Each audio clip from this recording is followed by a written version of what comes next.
Baik, dari lantai dasar Sentral Bisnis Jakarta Islamic Center 107.7 FM, Radio JIC Suara Peradaban Islam Jakarta. Assalamualaikum warahmatullahi wabarakatuh. Waalaikumsalam warahmatullahi wabarakatuh. Alhamdulillah, senang sekali di siang ini kita kembali berjumpa di sebuah perbincangan santai tentunya di program Bincang Bisnis Muslim atau kami menyingkatnya dengan BBM. Terima kasih untuk mitra JIC yang sudah bergabung baik melalui FM 107.7 atau juga melalui audio streaming di www.islamicsripcenter.or.id dan juga Facebook kita Radio JIC. Dan jangan lupa siaran kita juga bisa diikuti di channel YouTube JIC TV dan juga JIC Channel. Baik, Mitra JC, di Bincang Bisnis Muslim hari ini kita sudah siapkan satu topik tentang bagaimana kupas tuntas investasi musyarakah bagi pebisnis. Menyapa para mitra hari ini yang terus melakukan giat usahanya, begitu kan, menambah relasinya, jaringan bisnisnya, terus mungkin mitra JC sudah banyak sinergi dengan beberapa pihak kedua ataupun ketiga dalam hal usaha untuk pengembangan jaringan usaha yang sedang dijalani. Satu hal yang mungkin hari ini perlu kita pahami bersama tentang bagaimana kita bisa memahami tentang investasi musyarakah, tentunya bagi kita semua. Untuk itu mitra sudah tepat sekali bagi mitra bergabung bersama kami saat ini. Baik, mitra sudah hadir bersama kita ketiga narasumber yang insya Allah akan memberikan materinya untuk kita bersama. Sudah bergabung bersama kita dosen tamu kita atau narasumber tamu kita ada Profesor Dr. Andes Cipto Hadi Sawarjono, MEC PhD AK, sudah bersama kita di ruang Zoom meeting ini. Dan sebelumnya Anda akan sapa juga nih, sapa dulu Prof. Cip. Assalamualaikum, Prof. Cip. Baik, kalau ditugasi ya. Assalamualaikum warahmatullahi wabarakatuh. Selamat siang semuanya, para pendengar gitu nih. Jadi memang hari ini seperti yang telah disebutkan oleh Pak Eka itu ya. Jadi memang kita akan membahas tentang apa yang disebut dengan musyarakah gitu kan.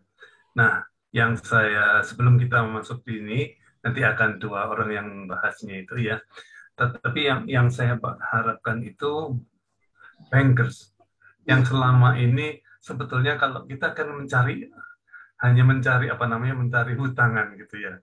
Kalau bisa bank itu juga membiayai, ikut bermusyawarah, musyarakah. Jadi ikut membiayai andil gitu, bahwa tata caranya nanti akan dikupas tuntas bagaimana kita harus harus berbagi hasil itu ya. Intinya kalau kita perhatikan keterbukaan ya kan, kalau itu dilandasi keterbukaan, entah itu dicatat segala macam, akad-akadnya segala macam, silakan. Tapi intinya adalah keterbukaan, semuanya keterbuka. Kalau itu bisa terjadi, alhamdulillah gitu ya. Jadi bank itu bukan hanya memberikan kredit gitu aja, bukan memberikan pinjaman, tetapi juga memberikan musyarakah kalau bisa. Kira-kira demikian. Monggo Pak Adi untuk Oke, baik. Prof. Cip, terima kasih sudah memberikan satu tanggapan, harapan bagaimana tentang musyarakah ini. Satu kunci yang tidak kalah pentingnya ada keterbukaan, Prof ya. Baik, Mitra JC bersama kita kedua narasumber ada Dr. Kausar Jasalman dan Dr. Nanang Sonaji. Dan para mitra terutama spesial yang bergabung via Zoom pasti akan para penanggap kalau menurut Andi nanti akan berikan tanggapannya seperti apa, harapannya juga seperti apa. Nanti kami akan undang untuk komentar-komentar semuanya di kolom chat tentunya ya. Baik, Mitra JC sudah hadir bersama kita di sapa juga sebelumnya ada Dr. Kausar Jasalman. Assalamualaikum, Dr. Kausar. Waalaikumsalam warahmatullahi wabarakatuh, Bang Andi. Ya dok, apa kabar dok? Alhamdulillah sehat walafiat, Bang Andi. Sehat juga ya, Bang Andi? Alhamdulillah hari ini sehat. Alhamdulillah, walaupun hari ini saya tidak di studio, kebetulan jadwal WFH hari ini. Oh, Begitu ya. Oke, baik. Terima kasih Dr. Kausar sudah bergabung dan siap menemani kita semua dalam diskusi yang sudah disiapkan topiknya ya. Ada juga narasumber kita di tengah sibuknya sudah meluangkan hadir. Ada Dr. Nanang Sonhaji. Assalamualaikum, Dr. Nanang. Waalaikumsalam warahmatullahi wabarakatuh, Bang Andi. Siap, Dok. Alhamdulillah sehat, Bang. Sehat ya? Ya. Alhamdulillah, Dok. Terima kasih sudah bergabung bersama kita di siang hari ini dan sepertinya sudah sangat siap sekali untuk menemani perbincangan kita di hari ini bersama para mitra GIC. Oke, baik. Terima kasih, Dr. Nanang. Baik mitra GIC dimanapun Anda berada, kini saatnya kita akan pertama mendekatkan satu paparan karena banyak hal terkait dengan investasi musyarakah bagi pembisnis. Beberapa poin yang antaranya yang mesti kita pahami, apa sih karakteristik musyarakah sendiri dan ketentuan syariah dan pandangan para ulama seperti apa.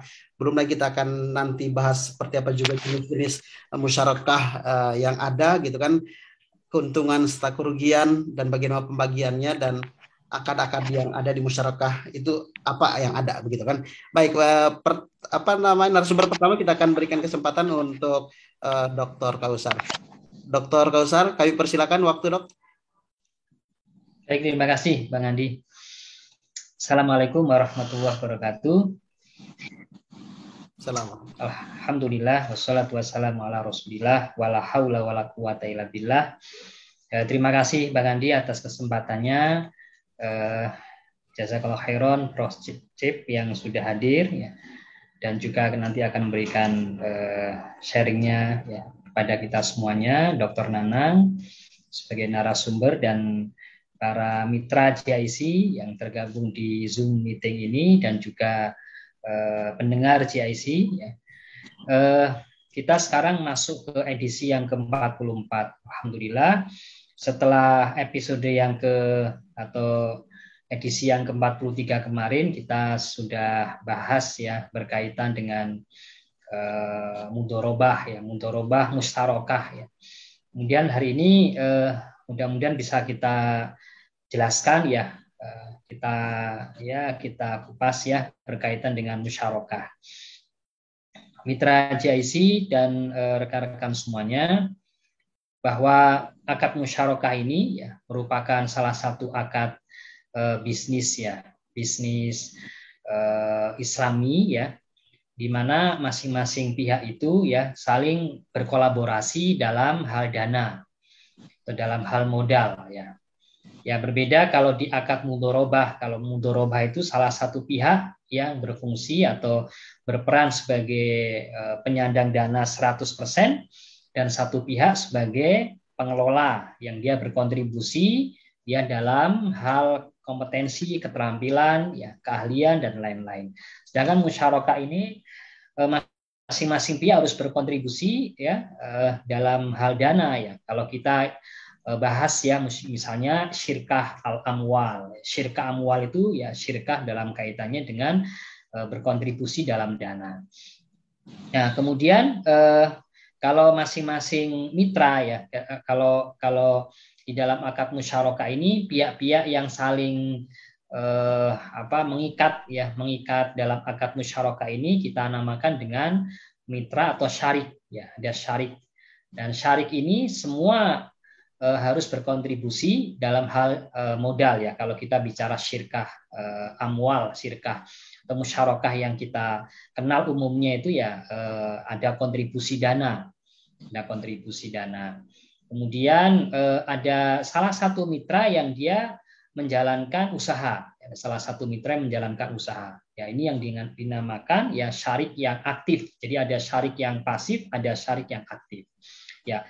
Dalam melakukan perjanjian akad musyarakah ini yang perlu kita pahami ya berkaitan dengan ketentuan-ketentuan syariah. Yang pertama bahwa diatur di dalam salah satu ayat di dalam Al-Qur'an surat As-Saff ya, ayat yang ke-24. Itu di situ dijelaskan kalau secara makna terjemahannya itu dan sesungguhnya kebanyakan dari orang yang berserikat atau bersyarikat ya, atau pihak-pihak syarik tadi itu sebagian dari mereka itu berbuat zalim, atau dia berbuat zalim itu artinya dia mengambil hak dari sebagian mitra yang lain. Ya. Tapi ada pengecualian. Ya. Siapa pengecualiannya? Yaitu orang yang beriman, ya, dan dia mengerjakan amal solih. Jadi kalau orang beriman itu dan juga dia senantiasa menjalankan amal solih itu, dia akan bersifat adil. Ya, dia tidak berbuat zalim kepada yang lain. Ya, kemudian juga beberapa pandangan, Bang Andi, Mitra JIC, dan rekan-rekan semuanya, dari beberapa ulama, diantaranya adalah Ibnu Qudamah dalam kitab beliau, ya, Al-Mughni. Itu dijelaskan bahwa apabila salah satu dari dua mitra, ya, ada dua pihak yang menjalin akad syirkah ini, ya, maka pihak yang satu itu membeli porsi, disilahkan dengan hisoh, ya, porsi modal, ya, dari salah satu dari syarik yang lain, dari mitra yang lain, maka hukumnya boleh, ya. Kenapa? Ya karena memang itu menjadi milik dari syarik itu sendiri. Kemudian ada terjadi pembelian, dinamakan dengan pembelian hisoh, itu diperkenankan.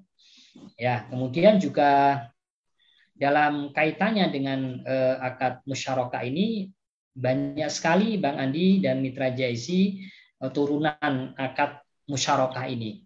Ada yang dinamakan di dalam standar akuntansi syariah PSAK, ya, pernyataan standar akuntansi syariah nomor 106 itu ada istilah musyarakah permanen, ya, ada istilah musyarakah permanen, itu namanya musyarakah sabitah, ya.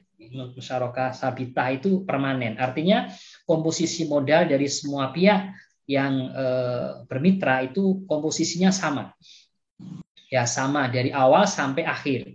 Ya, apakah pada musyarakah yang waktunya dibatasi atau yang waktunya nggak dibatasi, itu musyarakah yang sifatnya permanen. Kemudian ada juga musyarakah yang sifatnya menurun, yaitu mutanakisoh. Biasanya disilahkan juga dengan musyarakah muntahiyah bitamlik. Ya, muntahiyah itu berakhir, tamlik dengan kepemilikan. Jadi salah satu mitra, ya, dia berjanji, ya, dia berjanji kepada mitra yang lain bahwa dia akan menjual hisoh, ya, hisohnya kepada mitra yang lain. Ya, misalnya lembaga keuangan syariah, dia memiliki kepemilikan aset bersama dengan nasabah. Kemudian ada wa'ad itu ada janji dari pihak lembaga keuangan syariah untuk menjual sebagian hisohnya, ya, menjual sebagian hisohnya atau menjual seluruh hisohnya, sehingga nanti pada akhirnya nanti seluruh kepemilikan itu akan menjadi kepemilikan dari nasabah, ya. Kemudian itu yang dikatakan atau yang disilakan dengan kalau kita bicara konteks ada syirkah inan, ya. Jadi masing-masing pihak itu berkontribusi dalam modal atau ra'sul mal, yang kemudian aset yang dimiliki bersama tadi kemudian dikelola oleh salah satu mitra, yaitu biasanya nasabah, itu oleh mitra aktif, ya. Setelah selesainya syirkah, ya, setelah syirkahnya selesai, maka lembaga keuangan syariah, ya, atau bank syariah itu menjual seluruh, ya, porsinya dijual seluruhnya kepada mitra, ya, dengan syarat Bapak Ibu sekalian dan juga Mitra JIC, dengan syarat bahwa akad jual belinya itu dilakukan terpisah, ya, dengan akad syirkah. Jadi akad syirkahnya selesai, kemudian dibuat akad jual beli. Akad jual beli ini harus terpisah dengan akad syirkah. Itu yang dijelaskan oleh Syekh Wahbah Zuhaili dalam kitab Muamalat Al-Maliyah Al-Mu'asirah. Jelaskan bagaimana, ya, tata cara musyarakah mutanakisoh. Ya. Kemudian juga, ya, kita lihat bahwa di dalam karakteristik akad musyarakah yang penting untuk kita pahami, ya, bahwa nanti ketika terjadi keuntungan, ya, pihak mitra aktifnya itu, ya, melaporkan keuntungan. Nah, tadi yang disampaikan Prof. Cip, ya, ada unsur transparansi, ada unsur keterbukaan, Jadi dalam etika bisnis Islam itu ya memang harus ada keterbukaan, kejujuran dari salah satu mitra kepada mitra yang lain atau dari seluruh mitra ya, dan sesuai dengan porsinya masing-masing ya, sesuai dengan hak dan kewajibannya masing-masing. Dia menyampaikan ya kalau ada keuntungan maka keuntungannya seperti apa pembagiannya. Maka keuntungan itu di dalam akad musyarakah bisa dibagi ya sesuai dengan nisbah. Jadi ada istilah nisbah itu. Nisbah itu persentase dari hasil yang dijalankan, usaha yang dijalankan. Apakah nisbahnya itu misalnya dalam bentuk persentase tertentu, berapa yang diterima oleh syarik aktif, berapa yang diterima oleh syarik pasif gitu.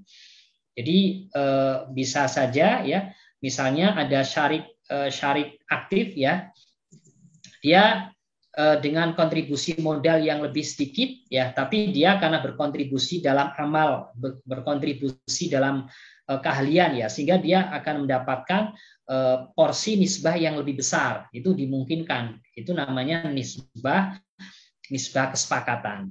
Ada juga nisbah yang didasarkan pada proporsional sesuai dengan kontribusi ra'sul malnya, sesuai dengan kontribusi dananya. Jadi semakin besar dana, maka nisbahnya juga akan semakin besar. Jadi ada dua pilihan, ada nisbah proporsional, ada nisbah kesepakatan. Tapi yang perlu juga dipahami kalau terjadi kerugian seperti apa? Kalau terjadi kerugian itu harus risk loss sharing juga itu. Kalau profitnya juga disaringkan, dibagi, maka kalau loss juga harus dibagi. Makanya dikatakan akad musyarakah ini sebagai PLS ya, biasanya profit loss sharing. Jadi yang disaringkan itu tidak hanya laba tapi juga kerugian. Kalau kerugian itu nanti ditanggung oleh masing-masing mitra itu sesuai atau sebesar dengan kontribusi modalnya. Mungkin itu pertama Bang Andi, tadi Bang Andi menanyakan berkaitan dengan karakteristik musyarakah. Ini nanti bisa diteruskan Dr. Nanang dan Prof. Cip, dan mungkin nanti bisa dilanjutkan dengan diskusi dan tanya jawab. Saya serahkan ke Bang Andi.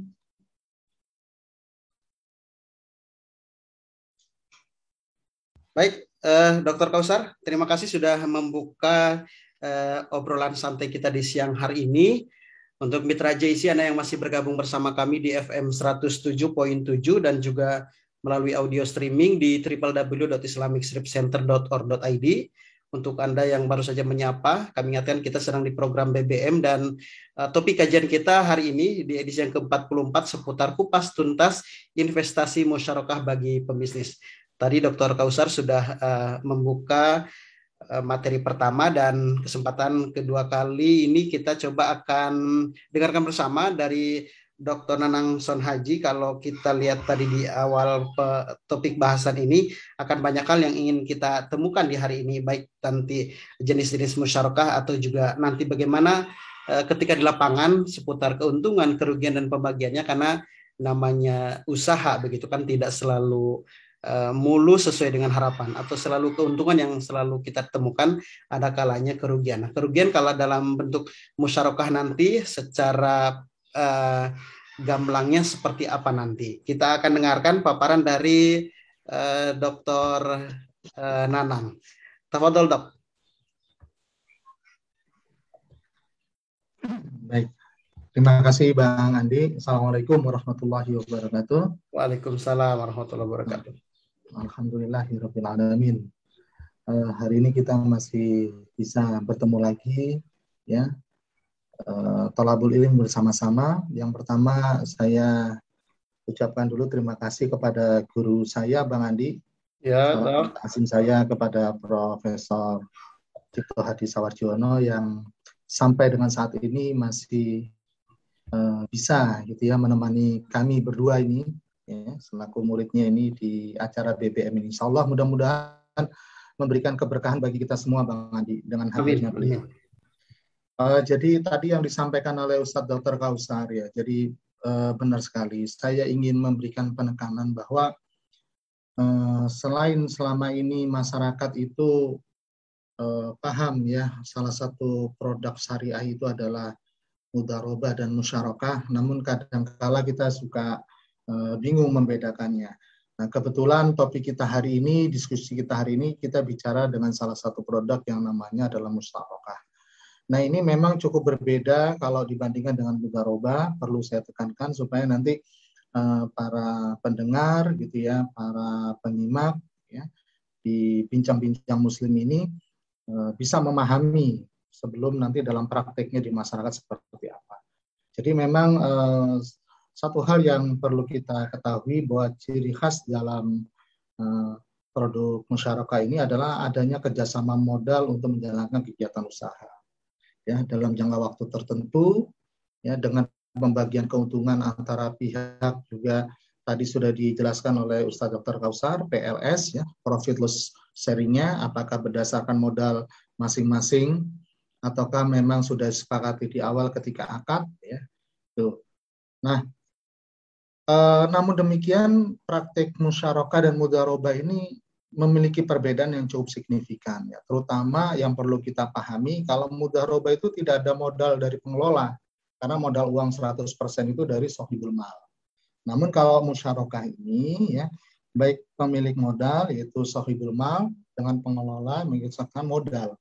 Jadi ada modal yang disertakan. Nah, baik saya akan mencoba dalam praktiknya untuk memudahkan misalkan begitu ya. Saya berkeinginan untuk membuka usaha misalkan saja peternakan lele begitu ya, karena memang saat ini kita butuh kreativitas untuk membuka usaha-usaha baru di tengah kondisi pandemi seperti ini. Nah, ketika saya ingin membuka usaha lele ini, peternakan lele ini, maka saya menawarkan ya kepada sohibul mal bahwa saya butuh modal dari katakan saja 10 juta, saya membutuhkan 60% kekurangannya dan ini saya butuh investor. Ya, saya butuh investor. Jadi 60%-nya. Jadi kalau misalkan biaya modalnya itu adalah 10 juta, 4 juta itu adalah modal saya sendiri dan 6 jutanya adalah saya mintakan dari investor. Nah, inilah yang disebut dengan akad musyarakah. Nah, kemudian di awal itu juga kemudian kami telah sepakati itu dengan investor bahwa modal itu 40% adalah modal saya 4 juta, 60% ini adalah modal investor sebesar 6 juta. Pembagian sisa hasil usaha ya bagi hasilnya itu dalam syirkah ini dalam proyek kerjasama ini adalah 60-40. Artinya kalau dalam misalkan aja saya dalam 1 bulan itu 1 kali panen, memperoleh keuntungan itu misalkan saja 2 juta, maka keuntungan itu 4/10 atau 40%-nya. Ya. Itu dikalikan 2 juta adalah milik saya dan 60%-nya itu adalah milik investor, rekan saya. Nah, keuntungan-keuntungan yang terus berlanjut begitu dengan porsi tetap ini yang disebut dengan tadi istilahnya oleh Dr. Kausar disebut dengan musyarakah permanen.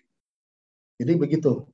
Jadi kalau permanen itu memang sudah disepakati di awal. Sudah disepakati di awal bagaimana pembagian keuntungan maupun porsi modalnya. Namun juga tadi dalam praktiknya ada juga gitu ya yang disebut dengan musyarakah mutanafisah. Nah, disebut juga dengan musyarakah MMQ. Nah, kalau musyarakah MMQ ini ya banyak prakteknya itu ya pada produk-produk bank syariah. Salah satu contohnya yang sekarang sering ya ada di dalam kehidupan kita sehari-hari adalah ketika kita ingin memiliki rumah menggunakan jasa media pembiayaan dari bank syariah. Gitu. Nah, ketika ini ada pelimpahan ya, ada pelimpahan modal ya dalam jangka waktu tertentu nanti 100% itu menjadi si siapa? Yaitu si pemilik rumah.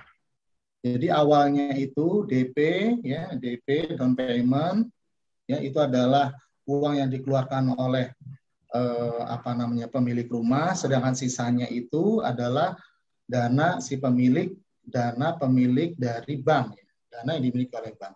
Namun lambat laun angsuran-angsuran itu ya keuntungannya itu menyebabkan hak yang tadi dikeluarkan oleh bank menjadi pindah menjadi hak sepenuhnya ya milik dari si pemilik rumah. Nah, inilah yang disebut dengan musyarakah mutanakisah. Kira-kira itu dua praktik yang sehari-hari dapat dengan mudah kita temui untuk mempermudah mengidentifikasi transaksi sederhana dalam akad musyarakah. Mungkin itu dulu Bang Andi, mudah-mudahan ini bisa dipahami. Saya kembalikan kepada Bang. Oke, baik Dok.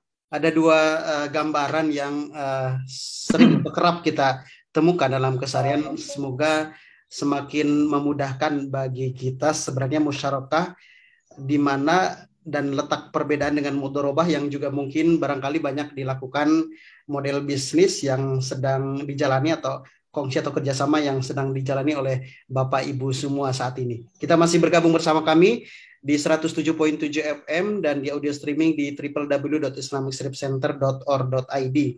Dan terkhusus kami sapa mitra yang bergabung melalui Zoom meeting sambil kita dengarkan paparan dari materi-materi berikutnya. Tentu saja akan lebih mengalir kalau dari Bapak atau Ibu ada tanggapan atau pertanyaan atau juga boleh dengan sharing pengalaman berkaitan dengan usaha atau kerjasama yang pernah atau akan dilakukan bersama dengan beberapa pihak di luar kita begitu ya. Akan lebih baik lagi, akan lebih kaya lagi untuk sebuah atau beberapa kasus yang berkaitan dengan jenis usaha musyarakah ini. Silakan Bapak Ibu, ada tanggapannya, boleh di kolom chat atau langsung dengan iya Pak Tajudin. Oke. Mohon izin Pak dosen. Ini, silakan Pak. Kalau berbicara dengan syirkah ini agak tertarik saya ini. Ada sedikit pertanyaan terutama untuk Dr. Nanang dan Dr. Kautsar tadi yang telah menjelaskan karakteristik musyarakah. Nah, ada sebuah kasus begini Pak Dokter. Dalam sebuah perusahaan itu sudah terjadi akad musyarakah karena perusahaan itu sudah menjalankan sebuah pengadaan barang, taruhlah pengadaan barang mebler sekolah lah sekitar bisa dibilang 500 juta katakanlah. Nah, setelah berjalannya waktu permodalan sudah diberikan dengan pembagian hasil dan sebagainya, ternyata ada hambatan mengenai pembayaran. Ada hambatan mengenai pembayaran. Nah, sebagai sohibul mal ini merasa keberatan karena memang sudah temponya habis, ternyata tagihan tidak kunjung keluar, boro-boro untungnya keluar. Ini mal apa istilahnya modalnya aja belum kembali. Seandainya saya sebagai sohibul mal, ya sudahlah karena memang masa pandemi dan sebagainya, boleh nggak saya minta uang saya, nggak apa-apa, akadnya sebagai hutang dan sebagainya, yang penting kembali utuh. Padahal akad awalnya itu kan syirkah yang harus mengembalikan modal beserta keuntungannya. Nah, kalau terjadi kasus seperti itu, penjelasannya seperti apa, Pak Dokter? Barangkali bisa kasih gambaran. Oke, itu aja Pak Tajudin pertanyaannya. Ya, kita berikan ke Dr. Kautsar atau juga Dr. Nanang untuk memberikan jawaban dari pertanyaan Pak Tajudin ini. Bagaimana nih? Boleh Dr. Kautsar dulu, boleh? Baik, terima kasih Pak Tajudin. Mungkin saya perlu konfirmasi dulu ke Pak Tajudin itu berkaitan dengan kontribusi dana tadi ya, kontribusi dana tadi itu pada satu pihak ya, atau masing-masing pihak juga berkontribusi modal, Pak Tajudin? Masing-masing pihak mempunyai kontribusi modal, ya, sehingga ya yang karena merasa nggak segera keluar, ya sudahlah kita putuskan saja, yang penting uang saya kembali. Dan bagaimana ini penyelesaiannya? Oke. Jadi kalau di dalam akad musyarakah itu kan kita tidak juga ya mengenal bahwa setiap mitra itu ya meminta mitra yang lain untuk menyediakan jaminan gitu ya. Jadi atas kecuali atas kelalaian ya. Biasanya istilah kelalaian atau kesalahan yang disengaja itu bisa istilahnya misalnya melakukan sesuatu yang tidak yang tidak dibolehkan ya dalam akad, atau tidak melakukan sesuatu yang seharusnya dilakukan ya, atau bahkan melakukan pelanggaran. Ya, kalau bukan karena itu faktor kerugiannya, ya maka resiko kerugian tadi ya ditanggung oleh masing-masing mitra, Pak Tajudin. Jadi masing-masing mitra. Jadi baik itu mitra pasif ya, mitra pasif maupun mitra aktif itu dua-duanya harus ikut sharing rugi ya. Kecuali kalau akadnya mudharabah, Pak Tajudin. Kalau akadnya mudharabah, ya misalnya saya ya sebagai pengelola, Pak Tajudin sebagai pemilik, ya maka pemiliklah yang harus menanggung kerugian, ya satu pihak, ya. Kecuali memang pengelolanya itu melakukan kelalaian, ya melakukan kesalahan, ya penyimpangan, ya pelanggaran dalam kontrak dan seterusnya. Kalau tidak ada kelalaian dan faktor-faktor kesengajaan dari pengelola, maka pemilik. Pokoknya prinsipnya dalam akad syariah ini kerugian itu ditanggung oleh penyedia modal, pemilik dana atau sahibul mal, karena memang yang punya modal kan sahibul mal, yang punya aset kan sahibul mal. Ini semuanya asetnya kan milik sahibul mal.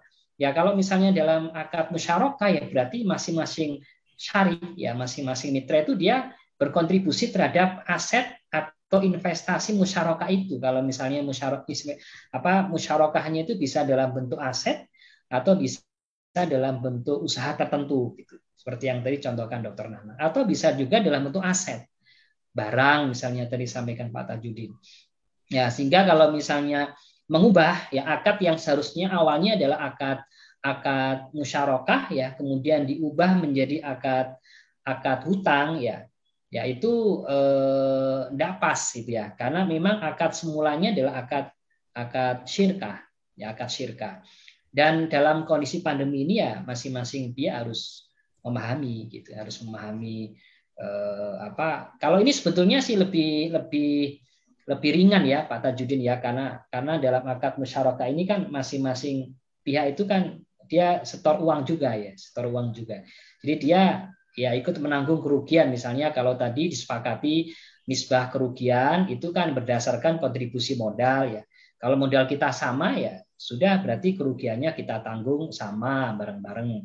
Kalau ada keuntungan nanti bisa pakai kesepakatan ya, atau bisa juga pakai proporsional sesuai dengan modal gitu. Ya, prinsipnya tidak boleh misalnya pihak mitra pasif ya misalnya.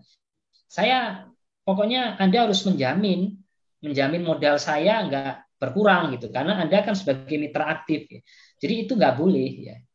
Ya, atau misalnya pihak mitra pasif minta persentase nisbah tertentu, persentase tertentu dari modal. Misalnya pihak pemilik atau pihak syarik yang pasif itu minta 2%. Saya minta 2% setiap bulan dari modal saya. Ya nanti selisihnya kalau ada lebih silakan Anda ambil. Itu juga tidak boleh. Karena dia menjamin modalnya dari adanya kerugian. Nah, semacam itu tidak diperkenankan. Itu mungkin Pak Tajudin. Oke. Dan mungkin Dr. Nanang atau Bang Andi, saya kembalikan dulu. Ya. Gimana Dr. Nanang mungkin bisa menambahkan dari pertanyaan dari Pak Tajudin nih? Jadi selaras tadi disampaikan oleh Dr. Kausar. Jadi prinsipnya dalam muamalah syariah itu ya tidak boleh ada satu pihak yang mengklaim bahwa dia harus memiliki keuntungan yang permanen. Meskipun dalam realita kondisinya tidak memungkinkan, ada kerugian, tapi dia tidak mau menerima kerugian. Jadi keuntungan itu tidak boleh dipastikan kalau dalam akad syariah. Jadi artinya tidak boleh dipastikan itu begini. Pokoknya apapun yang terjadi, dia tidak mau menanggung risiko adanya kerugian. Itu tidak boleh. Itu tidak boleh, ya.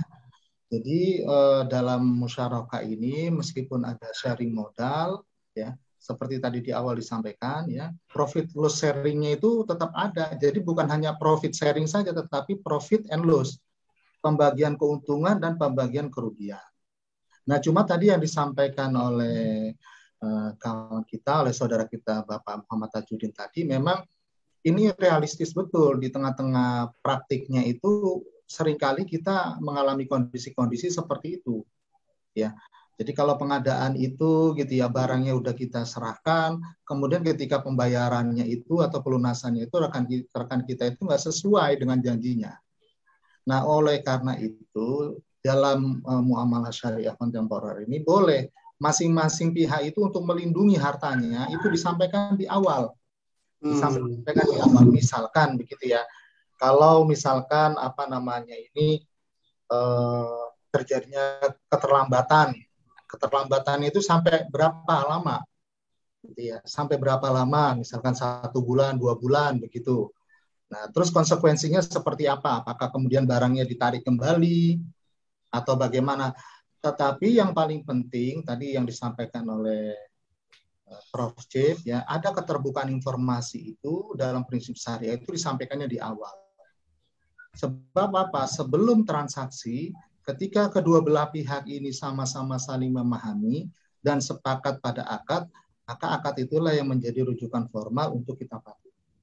Tetapi kalau di awal itu tidak ada bicara untuk perlindungan masing-masing pihak, maka tentu saja ini dikembalikan kepada komunikasi. Ya. Artinya apa dikembalikan pada komunikasi? Yaitu karena ini kan kondisi-kondisi seperti ini kan tidak kita prediksi gitu ya, meskipun lazimnya memang gagal bayar atau mundurnya pembayaran itu udah sangat biasa, tapi memang dalam bisnis itu kadangkala kita juga mengantisipasi itu. Kalau terlalu keras kita juga tidak bisa memperoleh klien gitu, tidak punya klien. Misalkan ya saya mensyaratkan jaminan begitu, tidak mau nanti kliennya kalau bayar jaminan karena dia harus mengeluarkan 2 modal begitu, 1 modal untuk membeli barangnya, modal yang kedua untuk setoran jaminan begitu. Ya, tidak mau. Akhirnya apa? Nah, inilah kemudian yang disampaikan dengan istilah keterbukaan dan saling. Jadi Pak Muhammad Tajudin, memang kita itu dalam bermuamalah memang tidak bisa terhindar dari risiko-risiko yang membuat kadang-kala kita itu harus tertunda. Kita tidak bicara rugi, tetapi harus tertunda gitu untuk penyelesaian transaksinya. Tapi mudah-mudahan dengan adanya hubungan baik ya antara si customer ya dengan apa namanya pemilik modal ini, maka itu bisa diselesaikan dengan baik. Itu mungkin tambahan dari saya Pak Bang Andi. Oke, baik.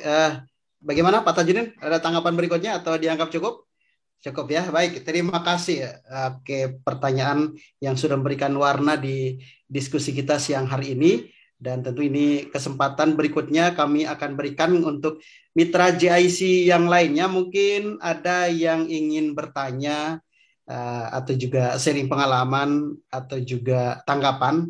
Kami berikan, silakan. Mungkin ada yang serupa dengan Pak Tajudin ingin langsung disampaikan dengan suara khasnya biar lebih jelas dengan pertanyaannya juga, silakan.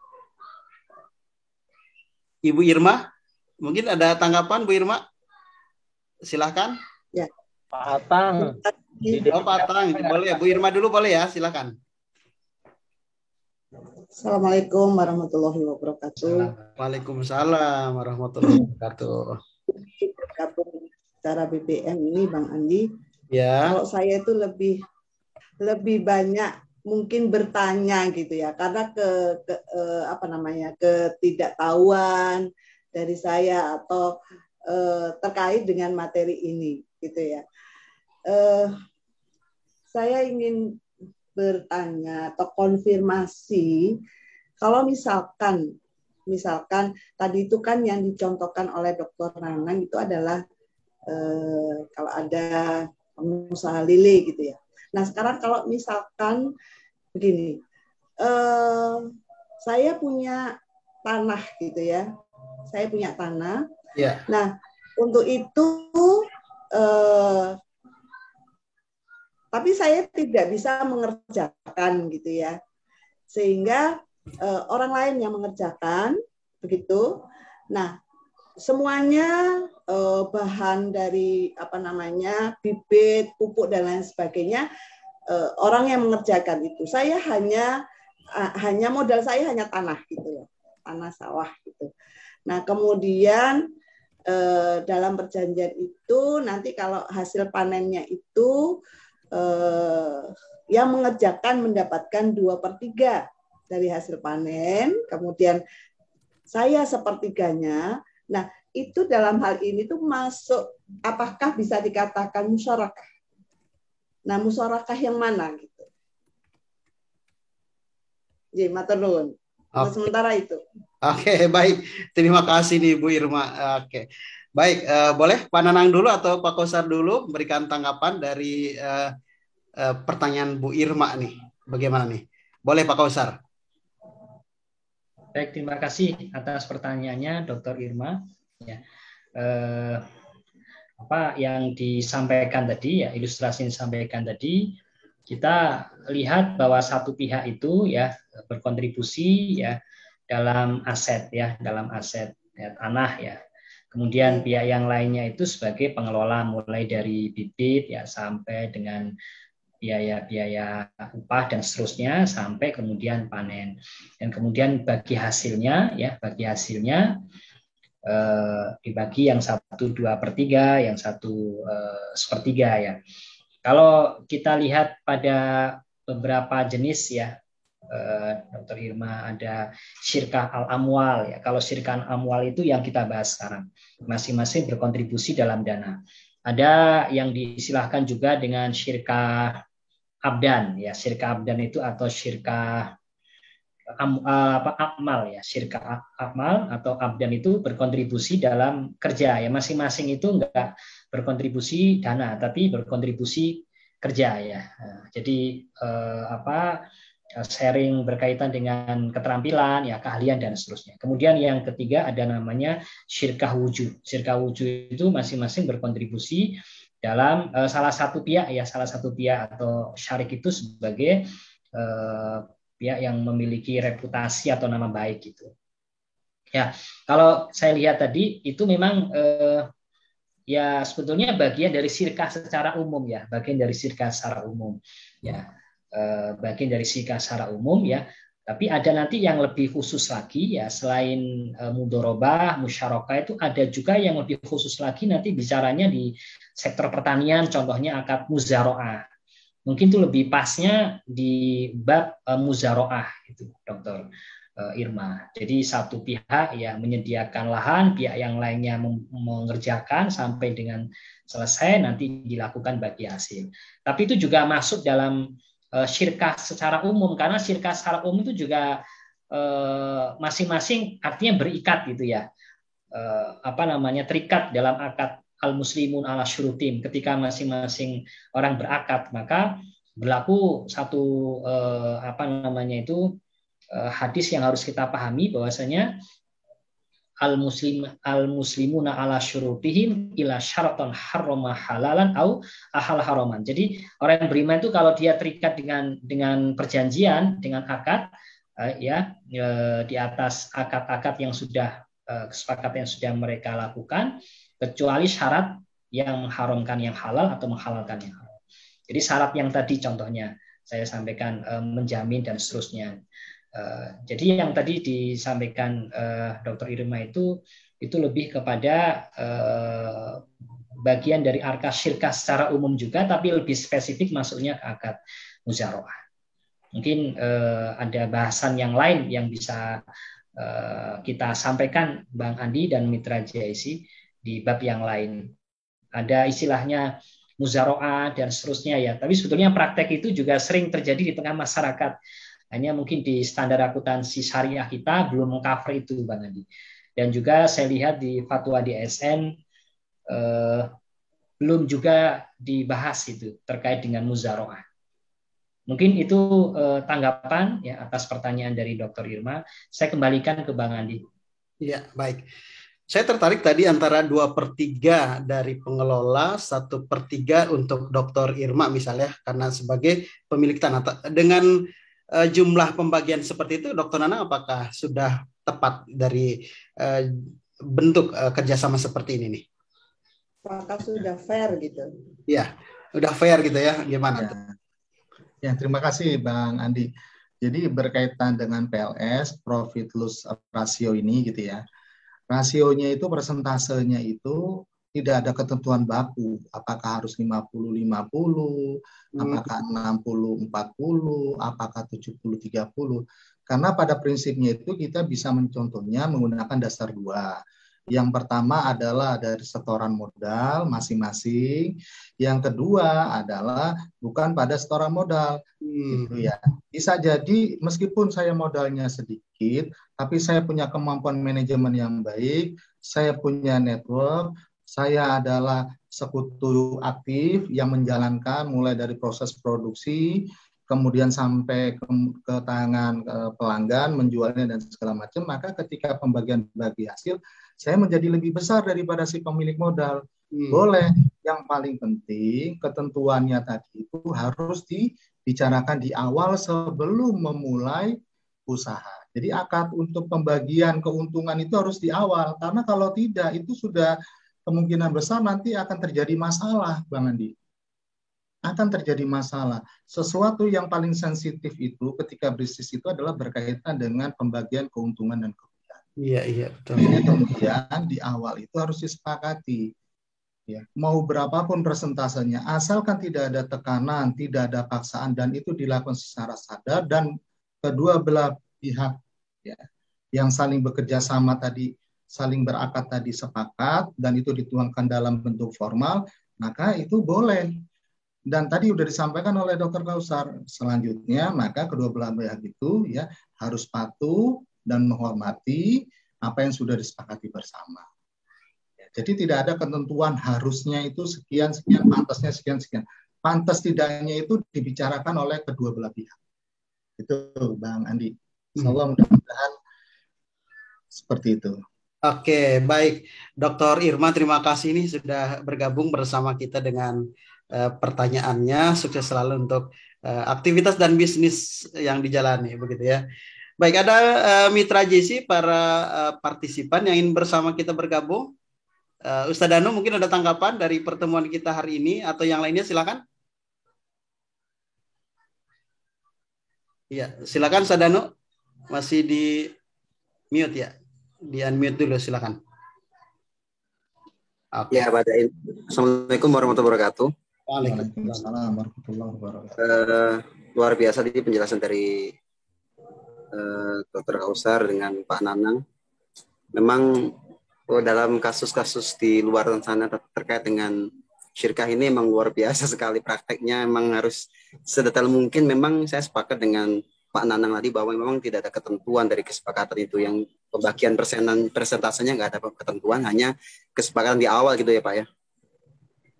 Hanya barangkali ya terkait dengan syirkah wujuh tadi itu yang membuat saya masih agak bingung kadang-kadang dalam praktek di lapangan itu ya, perbedaan syirkah wujuh dengan syirkah mudharabah itu sendiri kan tipis sekali itu kadang-kadang kalau nggak ini. Barangkali bisa ada penjelasan yang lebih ini lagi Pak Nanang barangkali, atau Dr. Kausar barangkali. Terima kasih. Oke, baik Pak Ustadz Danu, terima kasih. Bagaimana nih Dr. Nanang, Dr. Kausar? Ya, jazakallah khairan Ustadz Danu. Jadi sudah menyampaikan ya terkait dengan apa itu musyarakah atau syirkah yang wujuh tadi. Ya, syirkah yang wujuh ini memang ya penjelasannya ya, kalau dalam konsep itu kan salah satu mitra itu ya berkontribusi nama baik ya. Ya memang nanti dalam prakteknya itu ya memang kalau kita tidak menuangkan dalam kesepakatan ya akad yang lebih jelas ya berkaitan dengan nisbah ya, berkaitan dengan kerugian ya, kemudian hak dan kewajiban masing-masing ya, bisa muncul masalah di dalam prakteknya itu. Yang prinsip itu sebetulnya ya karena di sini tidak ada kontribusi modal ya, nggak ada kontribusi modal. Tapi kalau misalnya dalam pemberian jasa atau dalam aktivitas usahanya itu menghasilkan keuntungan ya, prinsipnya berarti ya tidak menggunakan nisbah proporsional karena memang tidak ada kontribusi modal. Jadi yang digunakan adalah nisbah kesepakatan, ya, nisbah kesepakatan. Ya semacam kalau dalam jual beli. Jadi akad musyarakah ini, Bang Andi dan Mitra JIC, itu kita kembalikan juga kepada hadis yang mengatakan innamal bai'u antarodin. Ya sesungguhnya jual beli itu ya suka sama suka, secara sukarela. Tidak ada batasan. Kalau dalam jual beli juga nggak ada batasan berapa profitnya kan, berapa gainnya berapa kan nggak ada batasan ya. Tetapi ya kita kembalikan pada kesepakatan ya, kita kembalikan pada apa ya, sebaiknya juga kita lihat uruf yang berlaku, kebiasaan yang berlaku di tengah masyarakat. Demikian juga dalam akad musyarakah atau syirkah ini ya, kita kembalikan ya tentu masing-masing pihak harus bisa menimbang ya dan melakukan analisis ya sebelum melakukan pembagian nisbah itu ya, sehingga tidak merugikan yang lain ya, dan kalau ada kerugian ya bisa juga menggunakan kalau misalnya seperti itu ya menggunakan kesepakatan gitu ya, nisbahnya bagi hasilnya menggunakan kesepakatan, karena memang di dalam akad yang syirkah wujuh ini kan memang tidak ada kontribusi, masing-masing pihak tidak berkontribusi dalam modal ya. Itu yang mungkin ya perlu saya sampaikan ya, dan memang dalam prakteknya ya perlu harus melihat lagi pada akad ya. Akadnya mesti harus lengkap ya, meliputi nisbah keuntungan, kemudian sharing kerugian, dan masing-masing harus memahami akad itu dan menjalankan akad itu dengan sebaik-baiknya. Mungkin itu Bang Andi yang bisa saya jawab. Baik, Dr. Nana.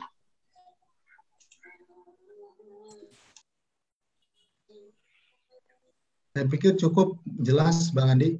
Baik, Mitra JC, kita sudah berada di penghujung kebersamaan ini di BBM edisi yang ke-44 ini. Tapi sebelum kita pamit, Andi Umar pengen sekali mungkin ada tanggapan akhir dari Prof. Cip nih. Ada beberapa pertanyaan tadi atau narasumber sudah memaparkannya. Mungkin ada harapan atau kira-kira nih pekan depan kita akan berbincang seputar apa sih? Kira-kira kita mungkin Prof. Cip bagaimana nih? Baik kalau gitu Mas Andi dan teman-teman semua para pendengar penyembah bukan penyembah yang mengakui tentang radio JIC ini. Jadi kalau telah disampaikan tentang musyarakah gitu ya, dengan berbagai macam, dengan berbagai akad-akadnya, itu yang harus kita resapi bersama gitu ya. Marilah kita mencoba menerapkannya.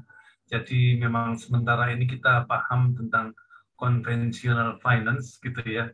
Mari sedikit demi sedikit kita berubah. Ya, tentu tidak mungkin sekaligus gitu.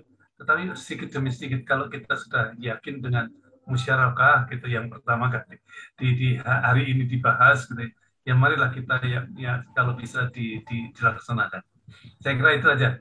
Pak Adi yang segera disampaikan. Terima kasih. Assalamualaikum. Terima kasih Prof. Cip, inspirasinya untuk kita bersama apa yang sudah kita dapatkan sebagai sebuah keilmuan. Semoga bisa kita terapkan benar-benar dalam kehidupan kita sehari-hari. Dr. Kausar, Dr. Nanang, mungkin ada catatan akhir sebagai sebuah kesimpulan sebelum kita akhiri. Silakan Dr. Kausar. Baik, Bang Andi, Mitra JIC seluruhnya. Ya, akad musyarakah ini ya merupakan kemudahan ya dari Allah Subhanahu wa taala ya, dari muamalah kontemporer yang dibolehkan ya, masing-masing pihak ya, yang tentu kita punya kelebihan dan kita juga punya kekurangan ya. Yang satu melengkapi yang lain, kekurangan dilengkapi dengan kelebihan dari pihak yang lain. Ini akad kolaborasi dalam bisnis Islami. Yang paling penting juga masing-masing pihak itu bisa paham ya, kalau ada kerugian ya bagi sesuai dengan nisbah proporsionalkah atau nisbah kesepakatan. Kalau ada kerugian ya juga bagi, tapi kalau ada kerugian itu bagi ya sesuai dengan kontribusi modal. dan masing-masing pihak ya tidak boleh menuangkan dalam akad itu syarat-syarat yang bertentangan dengan ketentuan-ketentuan syariah. Itu mungkin Bang Andi yang bisa saya sampaikan. Semoga bermanfaat diskusi kita hari ini. Terima kasih Bang Andi. Amin. Terima kasih Dr. Kausar. Dr. Nanang, catatan akhirnya seperti apa? Ya, alhamdulillah di akhirnya ini kita bisa memberikan ya pemahaman, kita juga bisa mengkaji ilmu bahwa pada intinya Islam itu memudahkan kita dalam proses bermuamalah. Islam itu memberikan kebahagiaan, keuntungan itu tidak hanya untuk satu pihak, tetapi pada semua pihak yang terlibat. Dan Islam melindungi itu sehingga kita dapat bertransaksi dengan sebaik-baiknya, dengan sejujur-jujurnya. Kebersamaan, kemanfaatan, dan kebahagiaan itu adalah milik semua yang bertransaksi. Bukan hanya si penjual, bukan hanya si pembeli, tetapi semuanya yang menerima manfaat juga bisa menjadi bahagia karena adanya kemanfaatan dari apa yang telah disampaikan oleh agama Islam. Itu mungkin Bang Andi yang bisa saya sampaikan. Terima kasih. Baik, terima kasih Dr. Nanang Son Haji juga sudah memberikan catatan akhir. Mitra Diasi, dari dua catatan akhir tadi yang disampaikan, pertandas kita sudah harus mengakhiri perjumpaan kita hari ini. Pada akhirnya, apa yang sudah dipaparkan hari ini, materi yang sudah kita tangkap, mari kita realisasikan seperti pesan dari Prof. Cip tadi. Mari dari apa yang sudah kita temukan hari ini kita terapkan begitu ya. Dan terima kasih untuk Mitra JC semuanya yang sudah bergabung bersama kami baik melalui FM 107.7 dan juga melalui audio streaming di www.islamicstripcenter.org.id dan juga mitra di live Facebook kami Radio GIC dan JIC TV ya tentunya. Dan insya Allah kita akan berjumpa di pekan berikutnya. Ada satu request dari Dr. Irma, bagaimana kalau pekan depan kita ngomongin tentang koperasi syariah? Tentunya ini nanti kita akan bincang bersama dengan Dr. Kausar dan juga Dr. Nanang. Tapi insya Allah saran ini pasti akan ditangkap ya Dr. Kausar dan juga Dr. Nanang. Kita akhiri perjumpaan kita hari ini. Selamat sore. Assalamualaikum warahmatullahi wabarakatuh. Waalaikumsalam warahmatullahi wabarakatuh. Baik, terima kasih semuanya yang sudah bergabung. Ya, Prof. Cip, terima kasih. Dr. Kausar, terima kasih. Dr. Nanang, Dr. Irma, sami-sami. Ya, semuanya. Pak Atang, ya, sehat. Terima kasih, syukron. Ya, terima kasih, Prof. Cip. Sama-sama. Tenun, Bu Irma. Semuanya, insyaallah kita bertemu lagi insyaallah. Insyaallah. Amin. Depan, tinggalkan ya, Bu Irma juga ya. Prof, matur nuwun. Untung juga, iya.